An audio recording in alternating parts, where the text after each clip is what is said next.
ओम अज्ञानतिमिरान्धस्य ज्ञानाञ्जनशलाकय चक्षुरुन्मीलितं येन तस्मै श्रीगुरवे नमः। नमो ओं विष्णुपादाय कृष्णप्रेष्ठाय भूतले श्रीमते भक्तिवेदान्तस्वामिनिति नामिने।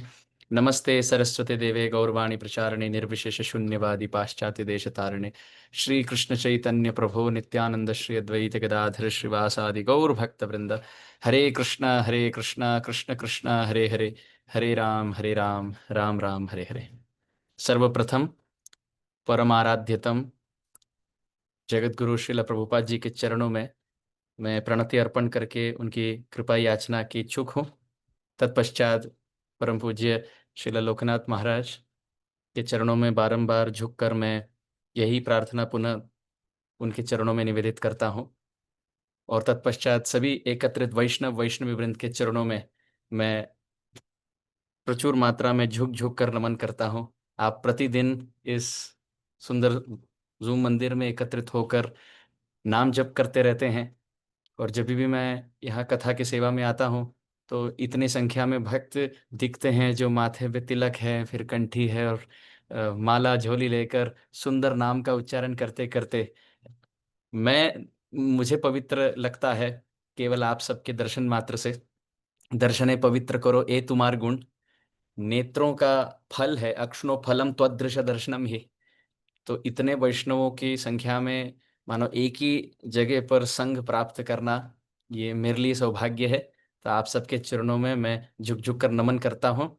आप सबकी प्रार्थना से, आप सबके आशीर्वाद से, सही समय पर सही शब्दों के प्रयोग से, सही भाव से भगवान की स्तुति हो सके, हमारे कर्ण इंद्रियों को संतुष्टि प्रदान हो, हमारे अंतःकरण का शुद्धिकरण हो, चित्त में ये इच्छा कि राधा कृष्ण सेवा पावो ए अभिलाषी, कि केवल राधा और कृष्ण के चरणाश्रित होकर नित्य सेवा में नियुक्त हो, ये इच्छा और निष्ठा को प्राप्त हो और प्रगाढ़ हो जाए, ये एकमात्र लक्ष्य है। ये कहते कहते आज के सत्र को हम प्रारंभ करते हैं।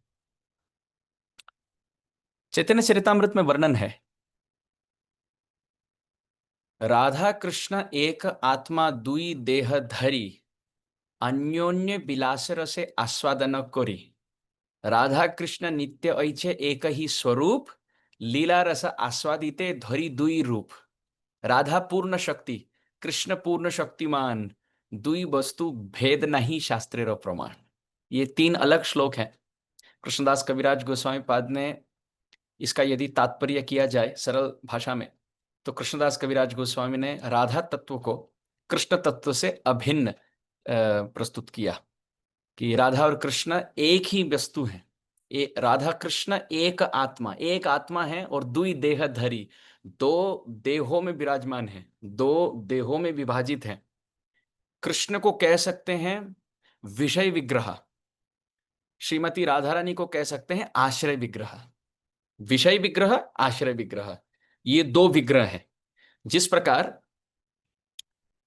यदि प्रेम की परिभाषा की जाए तो एक व्यक्ति में ही प्रेम नहीं होगा, दो व्यक्ति में प्रेम होता है। जैसे माँ का प्रेम होता है बच्चे में, बच्चे का प्रेम होता है माँ में। दो पक्ष आवश्यक होते हैं प्रेम के परिपाटी के लिए। उसी प्रकार कृष्ण विषय हैं, जिनके चरणों में सभी भक्त अपने प्रेम के, अपने आस्था के, अपनी सेवा की वृत्ति को समर्पित करते हैं। वो एक व्यक्ति विषय विग्रह कृष्ण है। और प्रेम के परिपक्व सर्वश्रेष्ठ अवस्था में स्थित श्री राधा रानी है, वो आश्रय विग्रह है। तो विषय विग्रह, आश्रय विग्रह। कविराज गोस्वामी पाद कहते हैं एक ही व्यक्ति होकर भगवान दो रूपों में विभाजित हो जाते हैं, राधा और कृष्ण। और क्यों होते हैं? अन्योन्य विलासर से आस्वादन करी। क्योंकि चैतन्य चरितामृत में वर्णन है, जिस प्रकार हमारे जीवन में भी हम सब देखते हैं कि यदि हम अकेले बैठे तो कई बार दुख की अनुभूति होती है, अकेलेपन की अनुभूति होती है। पर यदि और कोई व्यक्ति हो तो आदान प्रदान होता है, वार्ता होती है, परस्पर संबंध होता है, कोई सोच विचार का परस्पर आदान प्रदान होके कोई सुख की अनुभूति होती है। परंतु भगवान एक ही हैं, वो कहां से फिर बंटवारा करें, कहां से विभाजित होकर दूसरे व्यक्ति के साथ रस का आस्वादन करें। आमा के आनंद दीपे आछे कौन जन, चैतन्य चरितामृत में भगवान कृष्ण कहते हैं, मैं तो पूरे ब्रह्मांड को सुख देता हूं, आनंद प्रदान करता हूं, परंतु भला मुझे आनंद प्रदान करने वाला कौन सामर्थ्यशाली व्यक्ति है। इसी इच्छा की पूर्ति के लिए भगवान के बाएं दाएं भाग में और बाएं भाग में दो विभाग है। तो भगवान के बाएं भाग से शक्तियां उत्पन्न होती हैं और दाहिने भाग से अवतार उत्पन्न होते हैं। जो भी विष्णु तत्व हैं वो सब हम कह सकते हैं कि इस पक्ष से निकलती हैं, और जो भी शक्ति तत्व हैं वो सब इस पक्ष से निकलती हैं। जो हृदय है ये तो इस पक्ष से शक्तियों का प्रादुर्भाव होता है।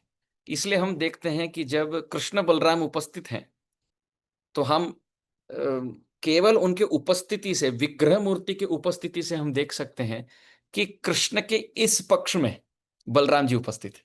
परंतु जब राधा और कृष्ण उपस्थित हैं तो कृष्ण यहां हैं और श्रीमती राधिका जी इस पक्ष में। तो दाहिने पक्ष में और बाएं पक्ष में, बाएं पक्ष से शक्तियां, दाहिने पक्ष से अवतार। तो ऐसे प्रभु विभाजित होते हैं। जब सीताराम लक्ष्मण हनुमान भी उपस्थित हैं, हम देख सकते हैं प्रभु रामचंद्र हैं और उनके बाएं पक्ष में सीता ठाकुरानी है, सीता देवी है, और दाहिने पक्ष में लक्ष्मण जी है।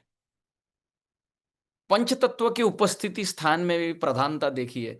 श्री गौर महाप्रभु मध्य भाग में बीच में स्थित हैं, और उनके इस पक्ष में देखा जाए तो नित्यानंद प्रभु, और उस पक्ष में देखे तो, और उनके पक्ष में देखे तो अद्वैत प्रभु। तो ये दोनों विष्णु मूर्ति के प्रकाश हैं। और यही चैतन्य महाप्रभु के बाएं विभाग से पक्ष से देखा जाए तो गदाधर पंडित जो राधा रानी है, और श्रीवास ठाकुर जो नारद मुनि है, जीव तत्व है।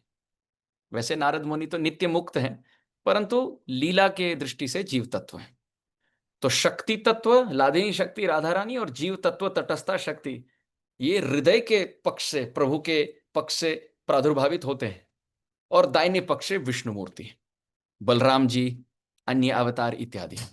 तो आमा के आनंद दीबे अच्छे कौन जन, कौन मुझे आनंद देने के लिए समर्थशाली है, सक्षमता किनमें है। इसी विचार की पूर्ति के लिए प्रभु एको हम बहुश्याम, एक होकर भी अनंत रूपों में विभाजित होते हैं। सर्वश्रेष्ठ शक्ति लाधिनी शक्ति है। चैतन्य चरितामृत में वर्णन है, सभी शक्तियों में मुख्य शक्ति लाधिनी शक्ति। लाधिनेर सार प्रेम, प्रेम सार भाव, भावेर परमाकाष्ठ नाम महाभाव, महाभाव स्वरूपा श्री राधा ठाकुरानी, सर्व गुण खनी कृष्ण कांता शिरोमणि। कविराज गोस्वामी ने कविता के रूप में बांग्ला भाषा के माध्यम से तत्व, रस सिद्धांत, कथा शैली और दार्शनिक प्रस्तुति को इतनी सुंदर उत्कृष्ट तरीके से जगत को एक अवधान के रूप में दे दिया, एक भेंट के रूप में प्रस्तुत की चैतन्य चरितामृत। तो लाधिनी शक्ति का सार निचोड़ प्रेम है, कृष्ण प्रेम। उसका सार निचोड़ है भाव, उसका सार निचोड़ है महाभाव। महाभाव पक्ष में स्तर में उपस्थित गोपियां, उनका सार निचोड़ चूड़ामणि शिरोमणि है, सर्व गुण खनी, सभी गुणों के सर्व गुण संपन्ना खनी, एकमात्र स्रोत, एकमात्र उद्गम स्थली श्रीमती राधा रानी, सभी कांताओं में सर्वश्रेष्ठ। इसलिए देवी कृष्णमयी प्रोक्ता, राधिका पर देवता, सर्व लक्ष्मीमयी सर्वा कांता सम्मोहिनी परा। ये चैतन्य चरितामृत के आदि लीला के 4 अध्याय में भी उपस्थित है ये श्लोक, और ये श्लोक पुराण में स्रोत पाता है, जिसको कविराज गोस्वामी ने नियुक्त किया अपने प्रस्तुति में। राधा रानी कौन है? देवी। संस्कृत में दिव धातु के कई अर्थ हैं। एक द्योतनाथ, दूसरा दानाथ, तीसरा दीपनाथ, चौथा क्रीड़ाशील। इसका अर्थ सरल भाषा में, देवी किनको कहते हैं? जो तेजस्वी हो, प्रकाशशाली हो। दूसरा, देवी किनको कहते हैं? जिनके कृपा से उनके भक्त तेजस्वी हो जाए प्रकाशशाली हो जाए। तीसरा, जिनके कृपा से सभी भक्त के सभी इच्छाओं की पूर्ति हो जाए। और चौथा, जो अत्यंत क्रीड़ाशालिनी हो, मानो क्रीड़ा करती हो, विहार करती हो, विलास करती हो। तो देवी शब्द राधा रानी के लिए इसलिए प्रयोग होता है क्योंकि अत्यंत तेजस्विनी, उनका भजन करने से व्यक्ति अत्यंत तेजस्वी होगा। उनके भजन करने से सभी पूर्ति, इच्छाओं की पूर्ति हो जाएगी, समस्याओं का निवारण हो जाएगा। और वही राधा रानी कृष्ण के साथ विहार यदि चित्त में करने लगे तो ऐसा व्यक्ति भाव भाव विभोर होकर हर्ष उल्लास के पराकाष्ठा को, परिपक्व अवस्था को प्राप्त कर सकता है, क्योंकि राधा रानी विहारिणी है, विलासिनी है, विनोदिनी है, क्रीड़ाशालिनी है। तो इसलिए देवी शब्द प्रयोग है राधा रानी के लिए। और कृष्णमयी है। कृष्णमयी का अर्थ जो अंतरंग भाव में, बहिरंग भाव में, अंदरूनी दृष्टि से, बहिरंग दृष्टि से केवल कृष्ण का दर्शन करे, जो कृष्ण प्रेम से लबालब भरी हो। महाभाव स्वरूपा त्वम कृष्ण प्रेम वरीयसी, प्रेम भक्ति प्रदे देवी राधिके त्वम नमाम्यहम्। ये श्री रघुनाथ दास गोस्वामी ने बड़ा सुंदर उदाहरण दिया। यदि कोई शक्कर का गोला ले और शक्कर के गोले से यदि कोई एक बहुत सुंदर बालिका को बनाए, छोटी सी शक्कर के गोला से यदि छोटी सी बालिका को बनाए, गुड़िया को बनाए, और उसी गुड़िया के बाल बनाए, उसी गुड़िया के वस्त्र बनाए, उसी गुड़िया के आभरण आभूषण बनाए, और उसी गुड़िया के चरण के जूते बनाए, तो यदि मैं ये प्रश्न पूछूं जूता किसकी बनी है, तो आप कहेंगे शक्कर की बनी है। यदि मैं ये पूछूं कि वस्त्र किनकी बनी है, तो आप कहेंगे शक्कर की बनी है। आभरण किनकी बनी है, तो आप कहेंगे शक्कर की बनी है। और केश पाश किसकी बनी है, तो शक्कर की बनी है, क्योंकि शक्कर के गोले से ही आपने गुड़िया बनाई। उसी प्रकार कृष्ण प्रेम रूपी शक्कर से ही जब वृषभानु नंदिनी रूपी गुड़िया बनाई जाती है, तो उनके केश पाश भी कृष्णमय है। काले रंग के इसलिए है ताकि कृष्ण केस मानो लीला का एक स्मारक हो जाए, उद्दीपन हो जाए। राधा रानी के नेत्रों में जब काजल लगाई जाती है, वो इसलिए लगा, आभरण और उनके मेकअप के लिए, उनके सौंदर्य वर्धन के लिए नहीं की जाती। इस जगत में आभरण आभूषण को लगाने पर व्यक्ति सुंदर लगता है, पर राधा रानी के लिए जब आभरण आभूषण से आभूषित विभूषित किया जाता है, तो आभरण आभूषित हो जाता है, विभूषण विभूषित हो जाता है। राधा रानी उससे और सुंदरता को प्राप्त नहीं होती। तो क्यों भला काजल लगाई जाती है? सखियां और राधा रानी की दासियां काजल इस भाव में लगाती है, हे राधिके, ये काजल स्वरूप कृष्ण स्वरूप सदा सर्वदा तुम्हारे नेत्र के दृष्टिगोचर रहे हैं, तुम्हारे नेत्र के वस्तु बनकर रहे, श्याम ही बनकर रहे, इसलिए श्याम वर्णीय काजल लगाई जाती है, श्याम वर्णीय केशपाश होता है। उसी प्रकार श्याम वर्णीय राधा रानी के वस्त्र होते हैं। क्यों? ताकि कृष्ण को प्राप्त कर सके, ताकि कृष्ण का स्मरण हो सके, ताकि कृष्ण का ही उद्दीपन स्फुरित होता रहे। केवल ये नहीं, राधा रानी के कान में, कर्णेंद्रियों में सखियां दासियां बहुत सुंदर इंदिवर, इंदिवर कहते हैं रात के प्रस्फुटित कमल को। दिन के कमल को कमलिनी कहा जाता है।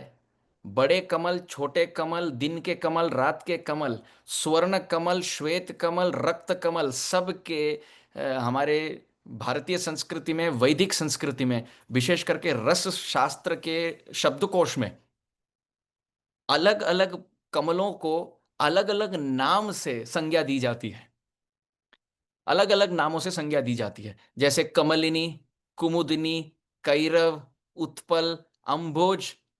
हाँ, उसी प्रकार रात के कमल को इंदिवर कहते हैं, फिर श्वेत कमल, स्वर्ण कमल। ऐसे अलग अलग नाम अमर कोश में और शब्द कोश में, मेदिनी कोश में, विश्व कोश में पाई जाती है। तो राधा रानी की जो सेविकाएं हैं, ये सब राधा रानी के लिए यमुना में प्रस्फुटित, प्रफुल्लित, मेघ वर्णीय नील कमल को उन्मूलित करके राधा रानी का श्रृंगार करती हैं, ताकि उस पुष्प का भी दर्शन हो तो कृष्ण के अंग कांति का स्मारक हो जाए, अपने ही वस्त्र का दर्शन हो तो कृष्ण के अंग कांति का उद्दीपन हो जाए, अपने ही नेत्र के काजल का दर्शन हो तो कृष्ण के कृष्ण वर्णीय अंग कांति का स्मारक हो जाए। उसी प्रकार हाथ के कंगन और वक्षस्थल में इंद्र नीलमणि, जिसको ब्लू सफायर टचस्टोन कहते हैं, तो हाथ के कंगन, चरण के नूपुर, यहाँ के इंद्र नीलमणि, उज्जवल नीलमणि, ये सब केवल स्मारक हैं। तो जिस प्रकार एक शक्कर के गोला से आप सुंदर गुड़िया बनाते हैं, तो सब कुछ गुड़िया के वस्त्र में, आभरण में, केशपाश में, जूते में और अंग कांति में केवल शक्कर ही शक्कर भरा है। उसी प्रकार देवी राधा रानी कौन है? कृष्णमयी प्रोक्ता। कृष्ण प्रेम रूपी शक्कर से, कृष्ण प्रेम रूपी मकरंद से बनी बहुत सुंदर लाडली, बहुत सुंदर नंदिनी, यही वृषभानु नंदिनी के रूप में विराजमान है। यही वृंदावन की चक्रवर्ती शिरोमणि है, चक्रवर्तिनी है, राज्ञी है, रानी है।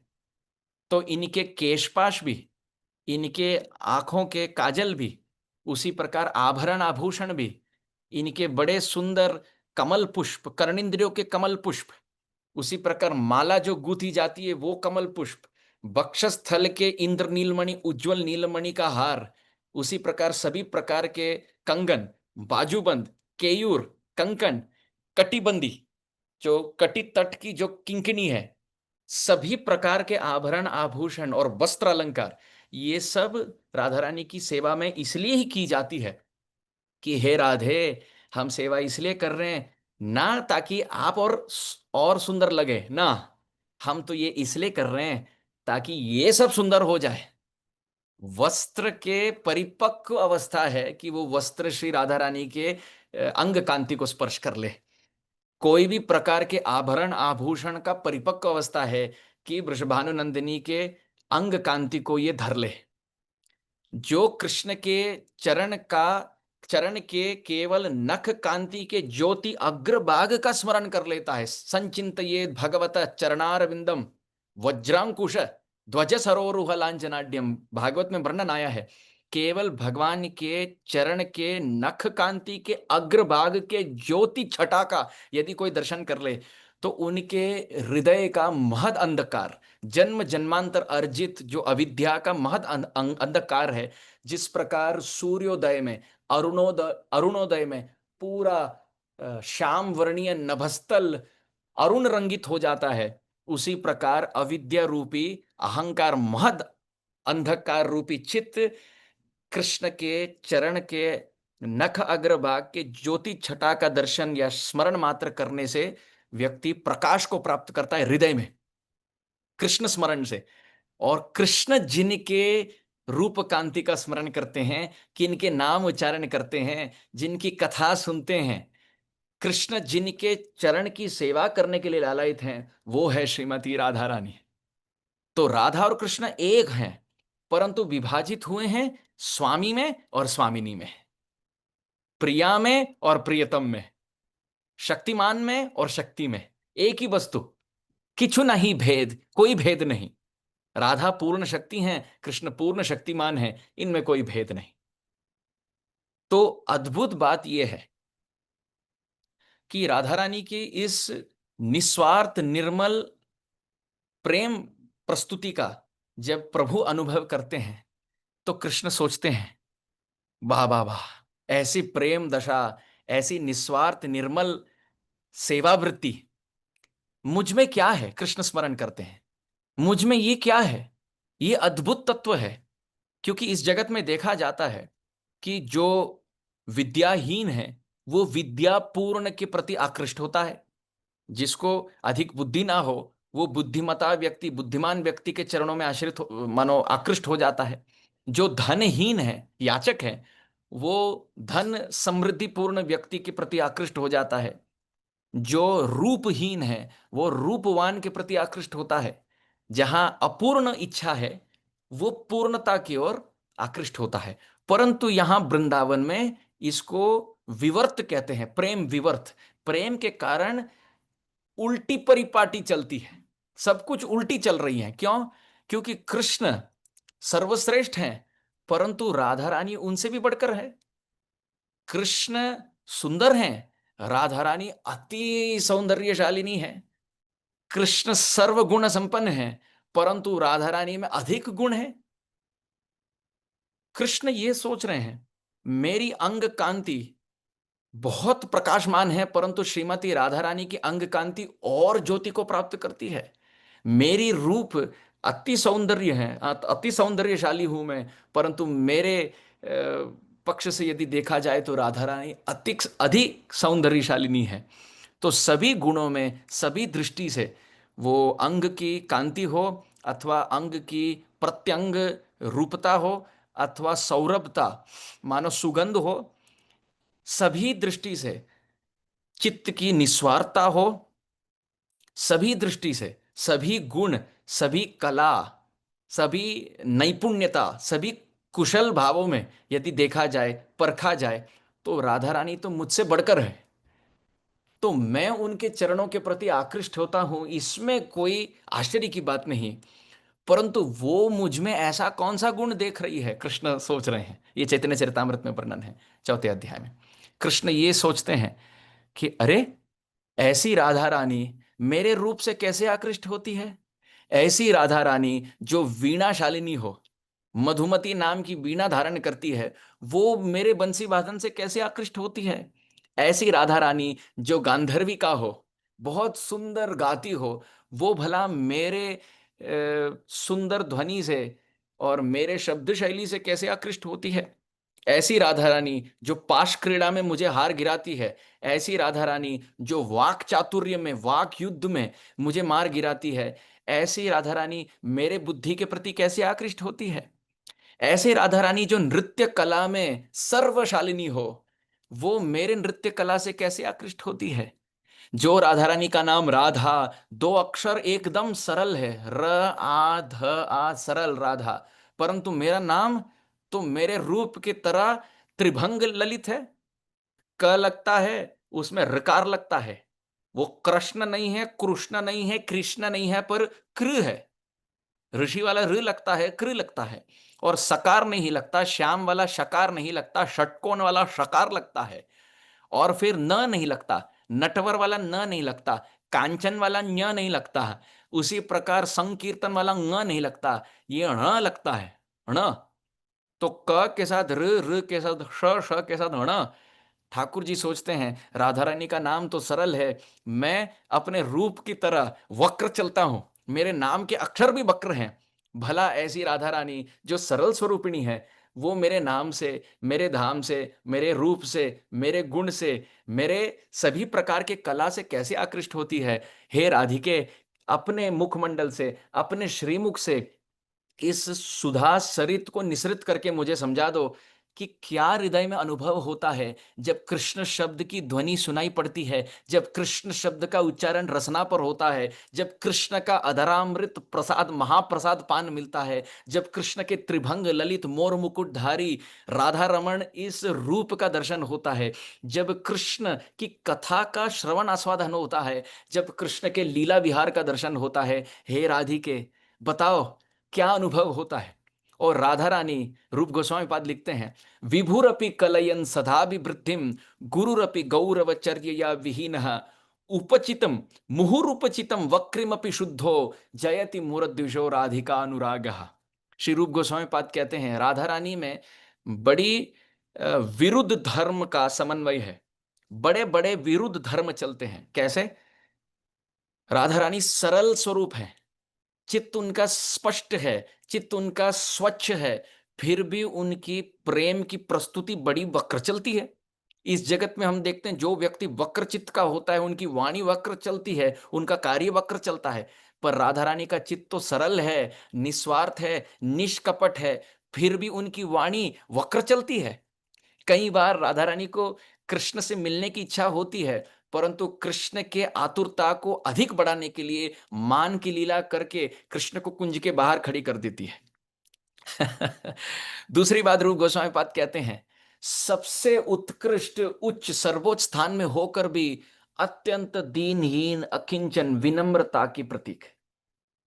तीसरी बात, उनका प्रेम सर्वव्यापी है, हर दिशा में, हर योनि में, हर स्थान में, हर काल में, जहां भी विकृत प्रतिबिंब में भी यदि प्रेम दिखता है, वो राधा रानी के ही शुद्ध निस्वार्थ कृष्ण प्रेम महासागर का एक बूंद है। तो आपका प्रेम हर जगह सर्वव्यापी होकर भी सदा सर्वदा हर क्षण में नित्यम वर्धमान है। आनंद अंबुधि वर्धनम प्रतिपदम। जो सर्वव्यापी हो, हर काल में स्थित हो, हर स्थान में स्थित हो, हर योनि में स्थित हो, वो भला और कैसे विस्तार कर सकता है? जो इतने सरल स्वरूपी हो, वो कैसे वक्र चल सकती है? जो इतनी उच्च सर्वोच्च उत्कृष्ट स्थान में विराजमान हो, फिर भी इतनी दीनहीन विनम्र अकिंचन कैसे हो सकती है? ये बात ठाकुर जी पकड़ नहीं पाते हैं। गीता में तो कहते हैं, अहम आत्मा गुड़ाकेश सर्वभूताश्रय स्थित अहम आदिश्च मध्यम च भूतानाम अंत एवच। कि मैं आदि हूं, मैं मध्य हूं, मैं अंत हूं। हे अर्जुन, वेदाहम समतीतानि वर्तमानानि च अर्जुन, भविष्यानि तु भूतानि माम तु वेद न कश्चन। हे अर्जुन, मैं सब कुछ जानता हूं। मैं भूत वर्तमान भविष्य सब जीव जंतु का प्रत्येक योनि में जानता हूं। परंतु हे ठाकुर जी, आपके भक्त इस जगत में भी जब रो रो कर आपको पुकारते हैं, आप उस पक्ष में होकर दर्शन तो करते हैं इस भक्त के अष्ट सात्विक विकार का, परंतु आप अनुभव नहीं करते हैं कि कैसे ये भक्त आपके तड़पन में विरह अग्नि में दग्ध होता है। यदि कोई नाम जप रहा है तो ठाकुर जी सुन तो लेते हैं, पर ये अनुभव नहीं कर पाते हैं कि किस भाव से ये, वाह कितने सुंदर भाव से ये भजन करता है। इस जगत के शुद्ध भक्तों का ही भाव प्रभु पकड़ नहीं पाते हैं। तो वृंदावन, नित्य वृंदावन में ब्रजगोपियों की शिरोमणि श्रीमती राधा रानी के सर्वव्यापी उत्कृष्ट कृष्ण प्रेम का कैसे ही ठाकुर समझ पाए? बिल्कुल समझ नहीं पाएंगे। अनिर्वचनीयम प्रेम स्वरूपम। प्रभु पकड़ नहीं पाते इस बात को। तो इसलिए राधा रानी के मुख से ही सुनने की इच्छा रखते हैं, हे राधे, तुम बता दो कि क्या प्रेम का अनुभव होता है? श्री राधा या प्रणय महिमा कीदृशो वा नयैव। ये प्रेम क्या है? क्योंकि अद्भुत बात है, राधा रानी का प्रेम इतना निर्मल है और इतना सर्वोच्च उत्कोटि है कि कृष्ण को मिलने की इच्छा होती है और मिलने पर हृदय मन में ही भावी विरह का अनुभव होता है। हाय हाय श्याम सुंदर अब हैं, परंतु थोड़े ही क्षण में अब च्युति हो जाएगी, अब विरह का अनुभव होगा, विप्रलंब हो जाएगा। ठाकुर जी तो वही हैं, उसी स्थान में संभोग में है, वहां राधा और कृष्ण का मिलन हो रहा है, फिर भी राधा रानी के हृदय में भावी विरह, हाय हाय श्याम सुंदर मुझे छोड़ के चले जाएंगी तो मैं क्या करूंगी। और कृष्ण के उपस्थिति में ही झरझर झरझर कृष्ण प्रेम के अश्रुपात होने लगते हैं। और कई बार विरह में, जब ठाकुर जी उपस्थित नहीं है, उस विरह में पूर्णतया अनुभूति होती है कि ठाकुर जी मेरे समक्ष ही हैं। तो ठाकुर जी सोच रहे हैं, ये अद्भुत प्रेम दशा, अद्भुत प्रेम दशा कि भक्ति हो, मेरे नाम रूप गुण लीला धाम सेवा परिकर के प्रति आसक्ति हो, और मुझे पाने की इच्छा हो, और मुझे प्राप्त करने पर बिछड़ने का दुख हो, भावी दुख हो कि आगे जाकर भविष्य में मानो विरह विप्रलंब की अनुभूति होगी, ये सोचकर अभी दुख हो जाए। और जब विरह हो तो वो दुख तो है ही, और साथ ही साथ पुकार और उत्कृष्ट हो जाती है, और उस पुकार में प्रभु की अनुभूति होती है, और उस अनुभूति में ये हृदय को दिलासा होता है, सांत्वना होती है कि हाँ ठाकुर जी मेरे समक्ष हैं। वैसे तो विरह हुआ, पर उस विरह में अनुभूति होती है कि ठाकुर जी के साथ मिलन हो रहा है, और कई बार मिलन में अनुभूति होती है कि ठाकुर जी के साथ विरह हुआ। ये सब ठाकुर जी के चित्त को अचंबा कर देता है। बड़ी विडंबना में छोड़ देता है ठाकुर जी को। ठाकुर जी जन्म मृत्यु जरा व्याधि के चंगुल इस चक्कर को तुड़वा सकते हैं, परंतु शुद्ध प्रेम की दशा को, स्तर को पकड़ नहीं पाते। जय हो। पकड़ नहीं पाते। चैतन्य चरितामृत में वर्णन है, भक्तेरो जे प्रेम दशा की गति प्रकार, जत दुख जत सुख जतेक विकार। भक्तेरो प्रेम दशा, भक्तेरो प्रेम दशा, मानो वो श्रद्धा में है कि साधु संग में है कि भजन क्रिया में है कि अनर्थ निवृत्ति में है कि निष्ठा की रुचि आसक्ति भाव प्रेम। और प्रेम के भी भिन्न भिन्न भिन्न भिन्न स्तर श्री रूप गोस्वामी पाद बताते हैं। भक्तेरो जे प्रेम दशा की गति प्रकार, और उसमें भी किन कितने कितने प्रकार के प्रकार हैं। मिलन में मिलन है, मिलन में विरह है, विरह में विरह है, विरह में मिलन है। भिन्न भिन्न प्रकार के विलहन, मिलन और विरह का बहुत सूक्ष्म विचार श्री रूप गोस्वामी पाद वर्णन करते हैं। तो चैतन्य चरितामृत में वर्णन है, ভক্তের যে প্রেম দশা की गति प्रकार जो तो दुख हो जो तो सुख हो जो तो एक विकार। भगवान सोच रहे हैं भक्त हा कृष्ण करके रो रो कर पुकारता है, तो ये अश्रु दुख में है कि सुख में है? दुख में है कि सुख में है? सोचिए, राधा रानी जब पुकारती है हे गोविंद हे कृष्ण, तो दुख में है कि सुख में है? ये प्रश्न बड़ा कठिन है, क्योंकि यदि कोई कहा जाए कि दुख में है, अरे कृष्ण के स्मरण से दुख कैसे हो सकता है, तो ये बात आ जाएगी। तो फिर कहेंगे नहीं सुख में है, तो सुख में है तो राधा रानी रो क्यों रही है? तो सुख और दुख का ये मिश्रण है।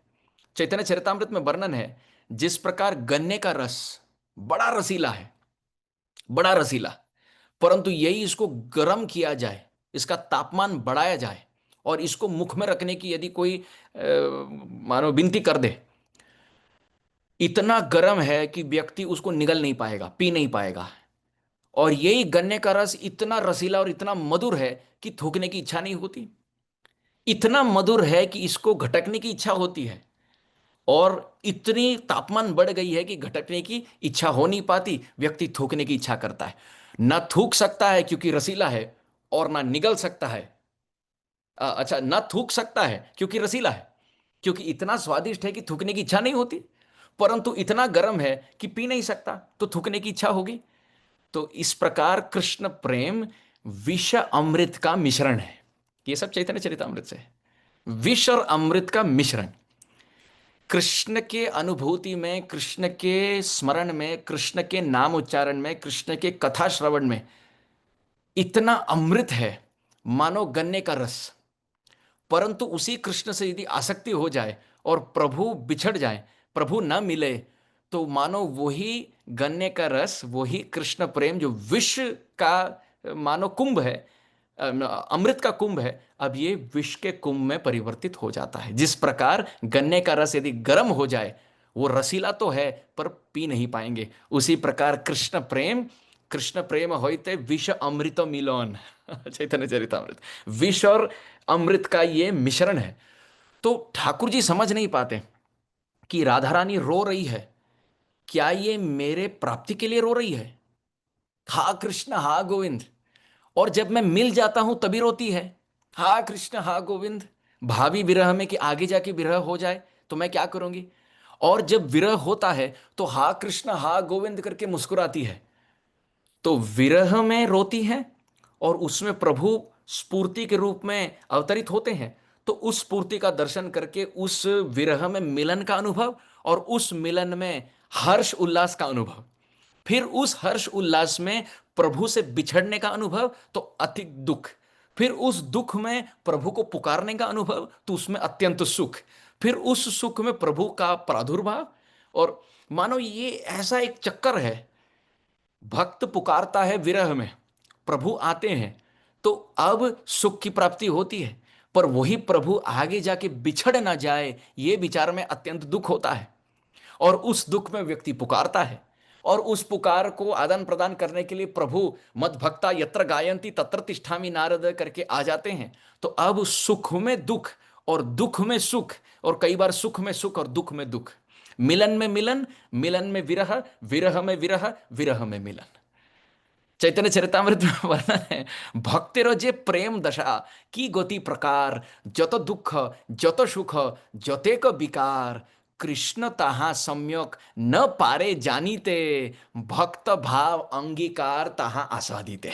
ओहो जय हो जय हो जय हो। कविराज गोस्वामी पाद कहते हैं, भगवान भक्त के इस भाव को पकड़ नहीं पाए, इसलिए सोचे हे राधा रानी, हम आपको समझ नहीं पा रहे हैं, परंतु आपके भाव का अनुशीलन करना चाहते हैं। यदि आप अपने प्रेम का एक दान, एक बिंदु आप हमारे चित्त में दे दें तो हम भी अनुभव करें। जिस प्रकार यदि कोई आम्र फल को चख ले, कोई आम्र फल को रत्नागिरी आपूस को कोई चख ले और यदि कोई पूछा जाए कि अभी इसका वर्णन करो, तो व्यक्ति चख तो लेगा, आम का आस्वादन तो कर पाएगा, पर क्या कहे वो आम कैसा है? वो यही दो अक्षर कहेगा मीठा। अब ये दो अक्षर मीठा की क्या परिभाषा है? जब तक व्यक्ति चखे ना, तब तक अनुभव नहीं कर पाएगा। आप आम्र के विषय में एक कथा लिख दो, आम्र के विषय में कविता लिख दो, आम के विषय में आप गीत गा लो, आम को ग्रंथ में उसके चित्र को छपा लो, आम के विषय में सुन लो, देख लो, बोल लो, सूंघ लो, परंतु जब तक उसको जिह्वा पर, रसना पर आस्वादित ना किया जाए, आम्र के रस का कोई अनुभव नहीं कर सकता। तो कृष्ण राधा रानी से कृष्ण प्रेम की परिभाषा जानना चाहते हैं, परंतु अनिर्वचनीयम, जब आम्र आम्र फल की ही कोई परिभाषा दी नहीं जा सकती, तो शुद्ध कृष्ण प्रेम का कौन परिभाषा कर सकता है। तो भगवान कहते हैं, आम्र फल रूपी कृष्ण प्रेम को आस्वादन करने के लिए हे राधे, आप कृपया करके अपने भाव को मुझे दे दें, ताकि मैं स्वयं इसको चख लूं और फिर सोच विचार आए कि कैसे आप और ब्रजांगनाएं मेरे विरह में और मिलन में कृष्ण प्रेम की अनुभूति करते हैं। तो श्रीमती राधा रानी जी ने कहा, हे श्याम सुंदर, आप ये कर नहीं पाएंगे, क्योंकि आपको इसका पूर्व कोई अनुभव नहीं रहा। जिस प्रकार कोई व्यक्ति गाड़ी चलाना ना जानता हो और आपके पास एक गाड़ी हो, और एक व्यक्ति आपको आकर पूछता रहे कि मैं गाड़ी चलाना चाहता हूँ, गाड़ी चलाना चाहता हूँ, आप पूछे ड्राइविंग लाइसेंस दिखाइए, आप कितने साल से आप ड्राइविंग की अनुभूति रखते हैं, अनुभव है। व्यक्ति कहे मैं कभी गाड़ी चलाया नहीं, तो आप क्या कहेंगे? मैं आपको दे तो सकता हूं, परंतु आपके पास मैं बैठा रहूंगा। आप एक स्टीयरिंग यहां वहां पलट दे तो मैं पकड़ने को तैयार। आप पूरी चाबी देकर गाड़ी से बाहर नहीं हो सकते हैं, क्योंकि ऐसे व्यक्ति को अनुभव नहीं। तो राधा रानी ने कहा, हम तो स्टीयरिंग रूपी हमारे भाव को आपको दे तो सकते हैं, परंतु डर है। आपको यदि राधा रानी का भाव दिया जाए श्याम सुंदर, तो आप राधा रानी बनकर हा कृष्ण करेंगे, और अश्रुपात होगा, और स्वेद कंप अश्रु, अष्ट सात्विक विकार होंगे, वाणी गदगद हो जाएगी, और कंपन होगा शरीर में, रोमांच की अनुभूति होगी, दंत का मानो घर्षण होगा। ये सब अष्टसात्विक विकार का कोई अनुभव आपको नहीं है। इसलिए है श्याम सुंदर, जिस प्रकार एक व्यक्ति गाड़ी चलाना तो दे देता है, परंतु पास में बैठता है, उसी प्रकार मैं भी आपके साथ चलूंगी। आप यदि चैतन्य बनेंगे, तो मैं भी गदाधर पंडित बनके आपकी लीला में आप ही के पास आऊंगी। तो नवदीप लीला में, जगन्नाथपुरी लीला में, हे प्रभु, आप यदि कृष्ण प्रेम रूपी गाड़ी चलाएं, तो मैं भी राधिका गदाधर पंडित बनकर इस राधा कृष्ण लीला को गौर लीला में गौर गदाधर लीला बोल के इसी कृष्ण प्रेम की गाड़ी को हम आगे चलाएंगे। एक और बात, जिस प्रकार व्यक्ति यदि अच्छा पास में भी क्यों ना बैठे, फिर भी व्यक्ति जो गाड़ी चलाता है उसको सीट बेल्ट पहनने की अति आवश्यकता होती है, क्योंकि कहीं गलती से ब्रेक लगा दे तो कहीं सिर ना लग जाए कहीं। तो ये सीट बेल्ट क्या है? अंग कांति, अंग कांति। तो ठाकुर जी ने राधा रानी का भाव ग्रहण किया, भक्त बन गए, ये स्टीयरिंग व्हील हुआ। ठाकुर जी को गाड़ी दे दी राधा रानी ने कृष्ण प्रेम की, और पास में आकर बैठ गई गदाधर के रूप में, यह भी ठीक रहा। परंतु अभी भी सीट बेल्ट लगाना बाकी है, वो है अंग कांति। तो अंदर से राधा रानी के भाव को तो ठाकुर जी को राधा रानी ने दे दिया, और बाहर से एक स्वर्ण कांति, जिस प्रकार तप्त कांचन गौरांगी राधा रानी की अंग कांति है, इसी का मानो एक चादर ओढ़ दिया, ताकि हे श्याम सुंदर, यदि आपको रोमांच हो जाए कोई बात नहीं, आपको अनुभव नहीं, पर मेरे शरीर को रोमांच की अनुभूति है। आपको वाणी गदगद की अनुभव नहीं, परंतु मेरे शरीर को वाणी गदगद की अनुभूति है। आपके शरीर को रोमांच और मानो अश्रुपात और स्वेद कंप की अनुभूति नहीं, परंतु मेरे शरीर के अष्ट सात्विक विकार की सभी अनुभूति हैं। इसलिए आप कृष्ण प्रेम रूपी राधा रानी के महाभाव प्रेम रूपी हृदय को ग्रहण करें, और ऊपर से मेरे स्वर्ण कांतीय चादर को ओढ़ ले, ताकि यदि अष्ट सात्विक विहार का एक विस्फोट भी क्यों ना हो जाए, वो मेरे ही शरीर पर होगा, और मेरे शरीर को इसकी बड़ी अनुभूति है कृष्ण लीला में। तो अंदर भी राधा रानी का भाव, और बाहर से राधा रानी की अंग कांति, और पास में राधा रानी गदाधर पंडित के रूप में। इस प्रकार कृष्ण तहा सम्यक न पारे जानीते, भक्त भाव अंगीकार तहा आस्वादिते। राधा रानी के तत्व को हम क्या जान पाए, ठाकुर जी समझ नहीं पाए, इसलिए महाप्रभु के रूप में अवतरित होते हैं और महाप्रभु के रूप में अवतरित होकर अपनी सभी इच्छाओं की पूर्ति करते हैं। क्यों? क्योंकि कृष्ण लीला में ये इच्छा, ये मानो प्रश्न था कि मेरे कौन से गुण से राधा रानी आकृष्ट होती है। और राधा रानी तो कह नहीं सकती, क्योंकि लज्जावती है। वो भला कैसे कहे कृष्ण से, आपके त्रिभंग ललित मोर मुकुटधारी इस श्री विग्रह से मैं आकृष्ट हूं, अथवा आपके पंचम स्वर से मैं आकृष्ट हूं ना। दो बातें, प्रकृति के रूप में लज्जावती है तो कह नहीं पाएंगे, और भक्त के रूप में अत्यंत दीनहीन विनम्र स्वरूपिणी है, इसलिए कहती है अरे मेरे चित्त में तो कोई प्रेम ही नहीं। परंतु अब जब कृष्ण इसको अंगीकार कर लिए, हा कृष्ण करके गौर महाप्रभु जब रुदन करते हैं, रोते हैं, तो अपने आप आस्वादन होता है। जब चैतन्य महाप्रभु कहते हैं, कहाँ मोर प्राणनाथ मुरली बदन, कहाँ जाऊं कहाँ पाऊं ब्रजेंद्र नंदन, हरे श्याम सुंदर तुम कहाँ हो, हे ब्रज कुल मुकुटमणि तुम कहाँ हो, नंद बाबा के वंश के प्रदीप तुम कहाँ हो, हे निष्कलंकित चंद्रमुख कृष्ण तुम कहाँ हो, हे मंद्र मुरली बजाने वाले मंद्र सप्तक के मुरली बादक हे कृष्ण तुम कहाँ हो, हे तमाल कृष्ण तुम कहाँ हो, हे जमुना के तट के वन में विचरण करने वाले श्याम सुंदर तुम कहाँ हो। जब ये बातें निकलती हैं महाप्रभु के मुख से, ये जानना योग्य है कि कृष्ण अब अनुभव कर रहे हैं कि किन किन लीला, किन किन रूप और किन किन भगवान के गुण विशिष्ट से श्याम सुंदर के राधा रानी का चित्त आकृष्ट होता है। जिस प्रकार कोई यहां से कुछ चीखे या चिल्लाए तो वहां जाकर उसकी प्रतिध्वनि होती है, एको। तो एको सुनकर, प्रतिध्वनि सुनकर यह अंदाजा लगाया जा सकता है कि मूल ध्वनि क्या थी। यदि यहां से कोई अरे गोविंद ऐसे पुकारे, तो वहां जाकर गोविंद गोविंद गोविंद गोविंद ऐसे करके प्रतिध्वनि सुनाई देगी। तो यदि गोविंद शब्द प्रतिध्वनि में प्रतिध्वनित होती है, तो उसका यह अर्थ है कि मूल स्रोत ध्वनि भी गोविंद ही था शब्द।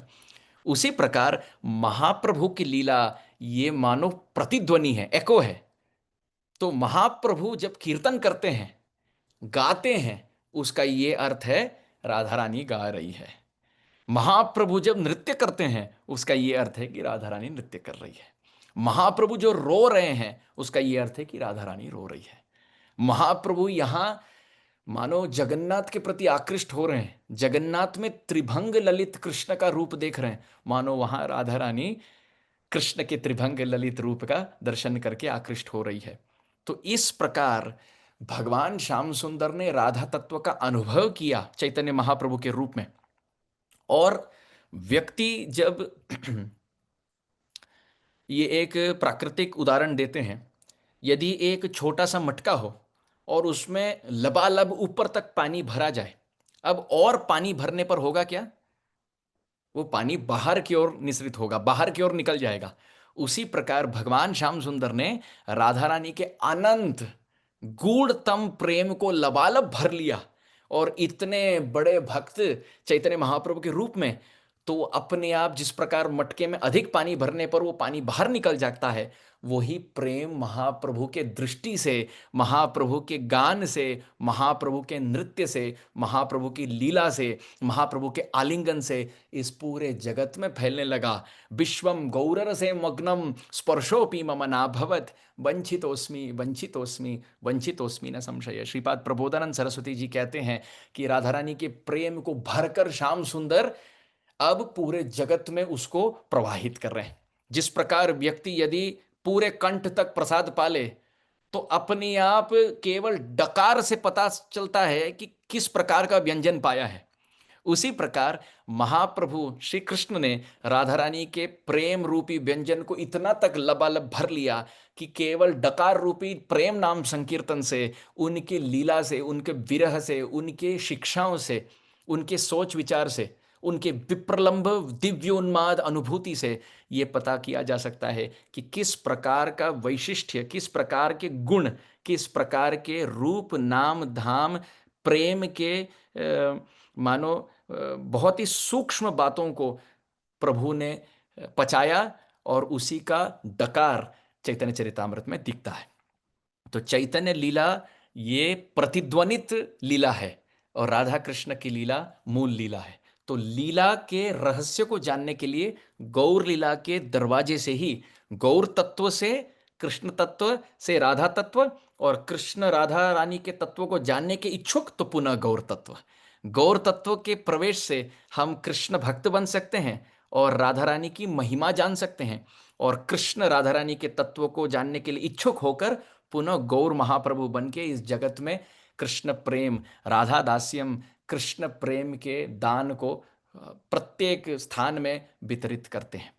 तो इस भाव से हमें समझना चाहिए कि महाप्रभु के कृपा से यथा यथा गौर पदार बिंदे विंदेत भक्तिम कृतपुण्य राशि तथो तथोत्सर प्रति हृदय कस्मात राधा पदाम भोज सुधाम्भु राशि। प्रबोधानंद सरस्वती कहते हैं, जिस प्रकार चंद्र यदि पूर्ण चंद्र की ओर विकसित हो जाए, उसके गुरुत्व आकर्षण से महासागर में बड़े बड़े तरंगे, बड़े बड़े लहर उठती हैं, उसी प्रकार महाप्रभु चंद्र हैं और कृष्ण प्रेम सागर है, राधा प्रेम सागर है। तो जितनी गौर भक्ति पूर्णिमा की ओर बढ़ जाए, हमारे हृदय में गौर भक्ति पूर्णिमा की ओर बढ़ जाए, तो अपने आप गुरुत्वाकर्षण रूपी कृपा शक्ति से राधा कृष्ण रूपी प्रेम सागर में हृदय में बड़े बड़े तरंग अपने आप उठेंगे महाप्रभु की कृपा से। तो यही कहते कहते वाणी को यहीं विराम देंगे। राधा रानी की जाए, श्री चैतन्य महाप्रभु की जाए, श्री कृष्णचंद्र भगवान की जाए, गौड़ीय गुरु वर्ग की जाए, श्रीला प्रभुपाद की जाए, इस्कॉन गुरु वृंद की जाए, परम पूज्य शिला लोकनाथ महाराज की जाए। जय जय श्री राधे श्याम। अनंत कोटि गौर भक्त